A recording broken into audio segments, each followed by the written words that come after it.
but this room gets a lot of morning sun and some afternoon sun, and some of my plants are getting a little bit crispy, so we're going to move them around. Starting off with my big beautiful bird of paradise.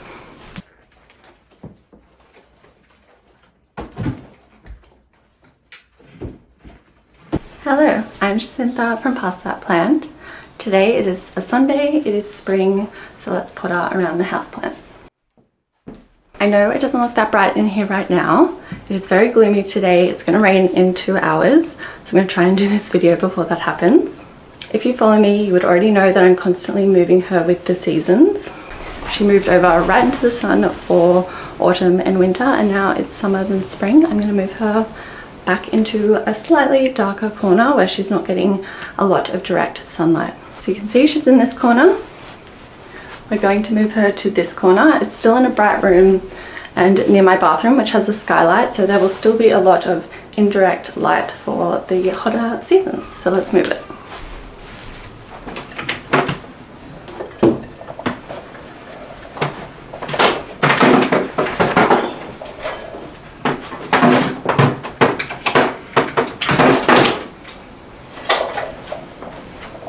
In my last video, you all said that you loved the parrots, so I've left my windows open again so hopefully I don't get as hot and flustered as the begonia weed got.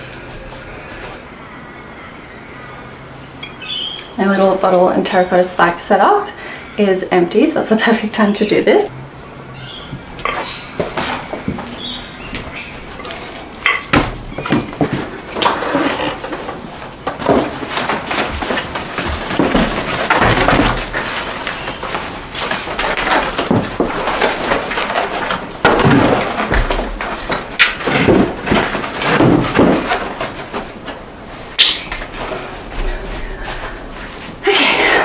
Now, nobody panic, but I am going to chop off some of the older yellowing or slightly sunburnt leaves.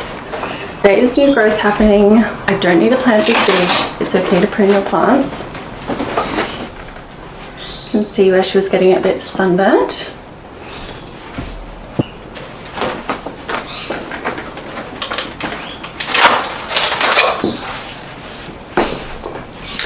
This one was just starting to go yellow. I could have left it, but it was in my walkway as well, and again, you're allowed to trim your plants to help shape them. You don't have to keep every leaf. So I'm just going to pop my terracotta spike back in. This is what my bottle sits in, and it's just a really great way to make sure that your plant always has water for a tropical beauty. They're really great if you're going traveling as well. So I popped a old bottle in here, and it lasts for 1 to 2 weeks depending on the season. Now I have this bare spot on the other side of my lounge, which gets a lot of sunlight, so we're not going to waste that. I have this little shelf that I'm going to pop in there, and I'm going to put some of my cacti and succulents on it. So I'm going to add my string of pearls. It was sitting right in my window, which was perfect for the cooler months, but in summer the sunlight will be too harsh for it. In Australia the UV is really high and it gets very hot. So the delicate little white pearls, because this is a variegated string of pearls, have started to get a little purple hue to them. This happens on the green pearls as well, but if your succulents are starting to go purple, it means they're getting too much sunlight. As this is terracotta and this is wood, I'm going to add a little marble coaster in between them, because terracotta does hold on to moisture, and if you put it on wood you might end up with some mold, which we never want, so make sure you use a coaster. You can use glass, concrete, marble, anything that isn't going to absorb the moisture.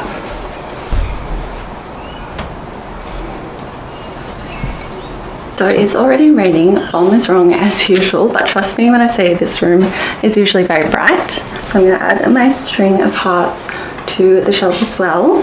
A moment as well for all the blooms, but also big fat tubers.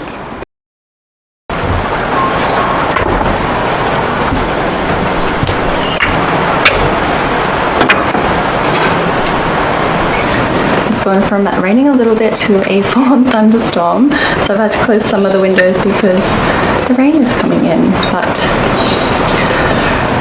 it's quite nice for a little spring Sunday.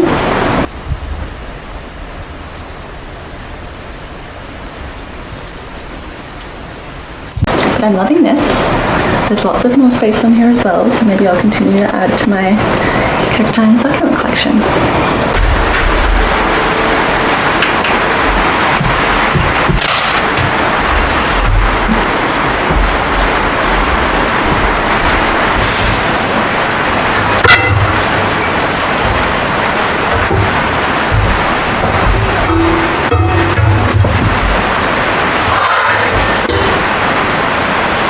I'm now going to show you what I do with the aerial roots on my monsteras. So you can see there are long aerial roots growing, which are great. They're nice and healthy. So I'm just going to push these aerial roots into my potting mix. It'll help the plant get more nutrients and also stand up on its own better.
They are what makes the monstera so easy to propagate, because it grows its own, because it grows